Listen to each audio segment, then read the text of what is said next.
Assalamualaikum warahmatullahi wabarakatuh. Perkenalkan, nama saya Nurma Diva Luciana, NPM 2021-1450-0650. Saya dari kelas R2H Pendidikan Ekonomi Universitas Indraprasta PGRI. Pada video kali ini, saya akan membahas materi tentang berpikir dan kecerdasan. Untuk itu, simak videonya sampai selesai ya. Berpikir. Tentunya kita tidak asing lagi dengan kata berpikir. Tetapi, apa sih arti dari kata itu? Jadi, berpikir adalah kegiatan memecahkan masalah atau menjawab berbagai tantangan. Dalam pengertian lain, berpikir adalah usaha mengolah sejumlah informasi yang masuk menjadi sesuatu yang sesuai dengan harapan, tuntutan, dan lingkungan.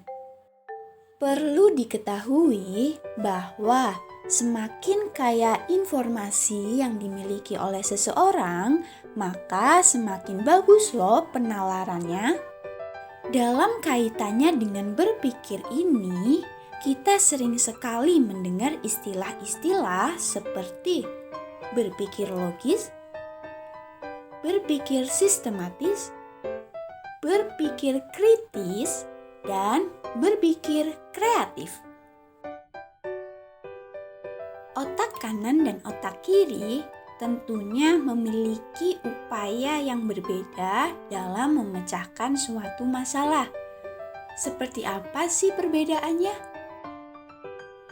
Bila digambarkan, maka berpikir logis, sistematis, dan kritis termasuk cara berpikir yang bertumpu pada kerja otak kiri, yang mana hasilnya lebih bersifat akademis dan kognitif. Ketiganya bisa juga disebut dengan berpikir konvergen, yang mana berpikir menuju ke satu jawaban saja tanpa alternatif lain. Misalnya, pada saat kita mengerjakan soal-soal matematika, fisika, ataupun kimia yang selalu mengandalkan kerja otak kiri kita, jawabannya pasti hanya satu saja yang benar. Tidak ada jawaban lain selain jawaban tersebut. Orang yang berpikir dengan otak kiri menggunakan metode analisis, yaitu 1. Menggunakan akal dalam mencari jawaban. 2. Mencari hubungan sebab dan akibat. 3. Konvergen, yang berarti bergerak ke satu titik saja. 4. Masalah diperinci secara sistematis. Dan yang terakhir, selalu berurutan. Sekarang, berpikir dengan menggunakan otak kanan, atau yang lazim disebut dengan berpikir divergen, di mana berpikir yang memiliki banyak alternatif lain atau open-ended. Cara-cara yang digunakan pada berpikir divergen. Yang pertama, menggunakan intuisi untuk cara baru. Kedua, mencari cara lain dengan melihat masalah. Ketiga, divergen, yang berarti bergerak menyebar.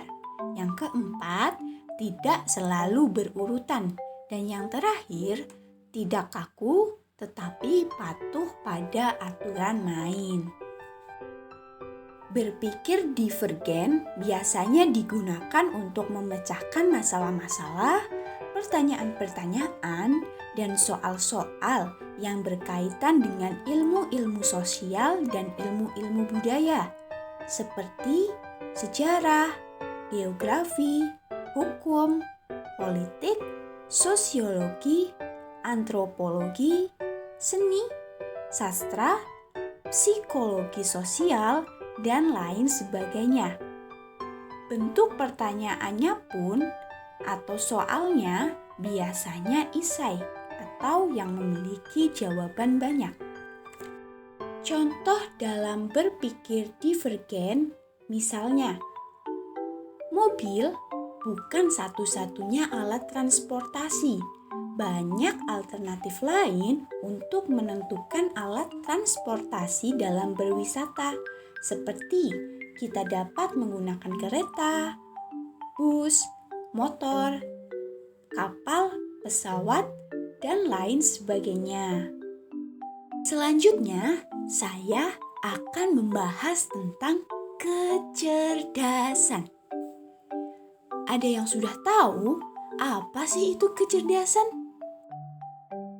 Kecerdasan adalah kemampuan yang dapat diamati pada saat seseorang menjawab berbagai tantangan atau masalah dari lingkungannya secara sederhana.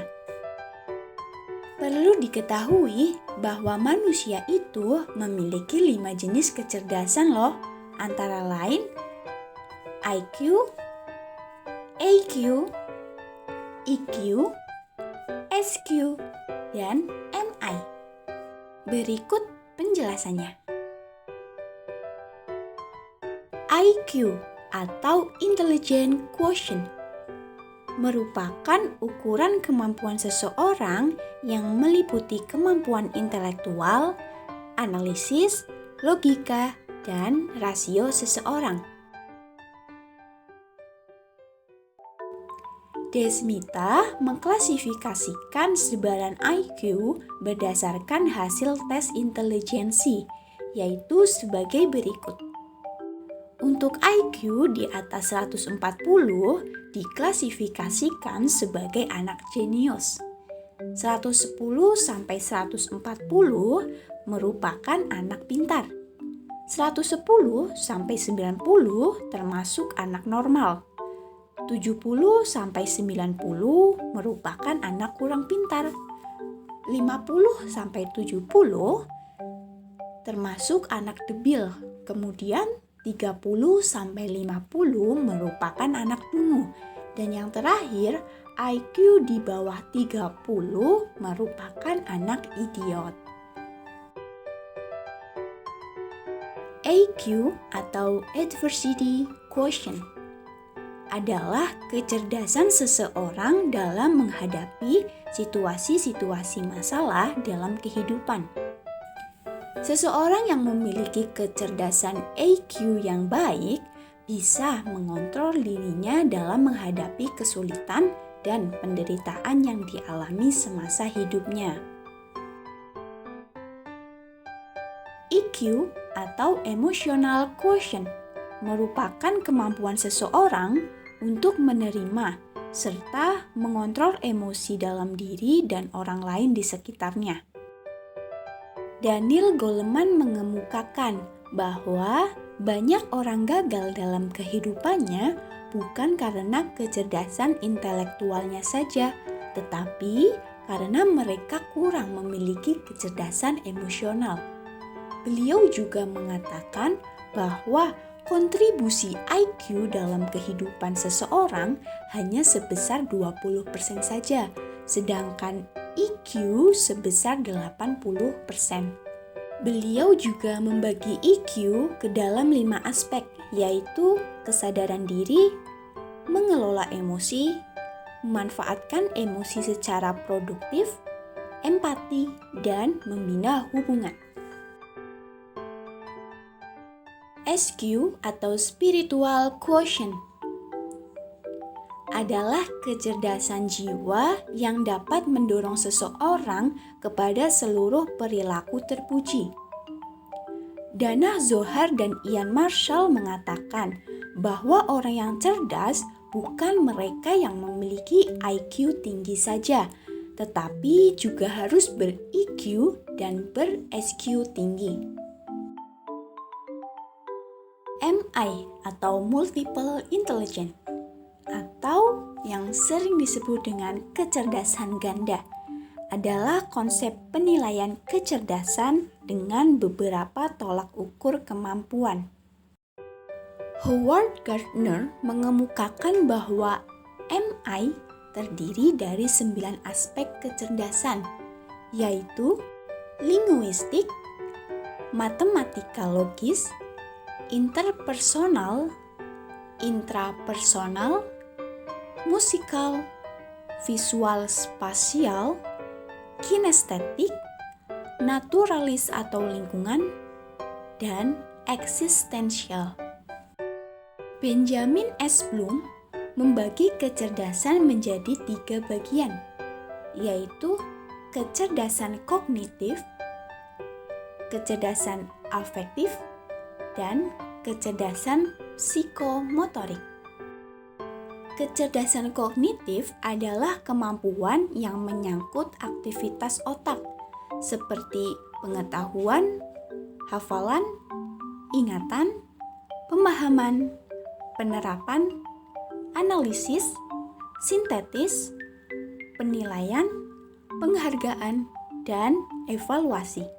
Aspek ini berorientasi pada kemampuan berpikir yang mencakup kemampuan intelektual dari mengingat sampai pada kemampuan memecahkan masalah.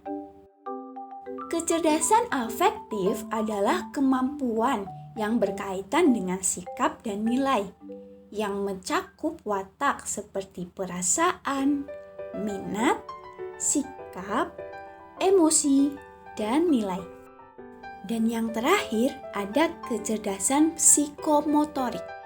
Kecerdasan ini adalah kemampuan yang berkaitan dengan keterampilan atau skill, atau kemampuan yang bertindak setelah seseorang menerima pengalaman belajar tertentu. Kecerdasan ini berhubungan dengan aktivitas fisik seperti lari, melukis, menari, dan sebagainya. Dari kecerdasan ini, apa sih yang bisa didapatkan?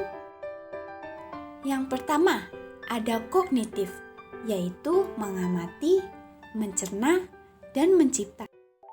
Yang kedua, perilaku konatif atau dorongan dari dalam individu, yaitu kemauan, motif, kehendak, dan nafsu. Dan yang ketiga, perilaku afektif yang berkaitan dengan perasaan seperti senang, gembira, sedih, dan cinta. Demikian video yang bisa saya sampaikan. Sejatinya, manusia adalah makhluk yang dianugerahi akal pikiran oleh Tuhan. Dengan adanya akal pikiran tersebut, kita dapat memanfaatkannya untuk berpikir. Serta, manusia memiliki banyak sekali kecerdasan. Tugas kita adalah mengontrol dan menggali kecerdasan tersebut yang ada di dalam diri kita. Burung dara, burung cendrawasih. Cukup sekian dan terima kasih. Wassalamualaikum warahmatullahi wabarakatuh.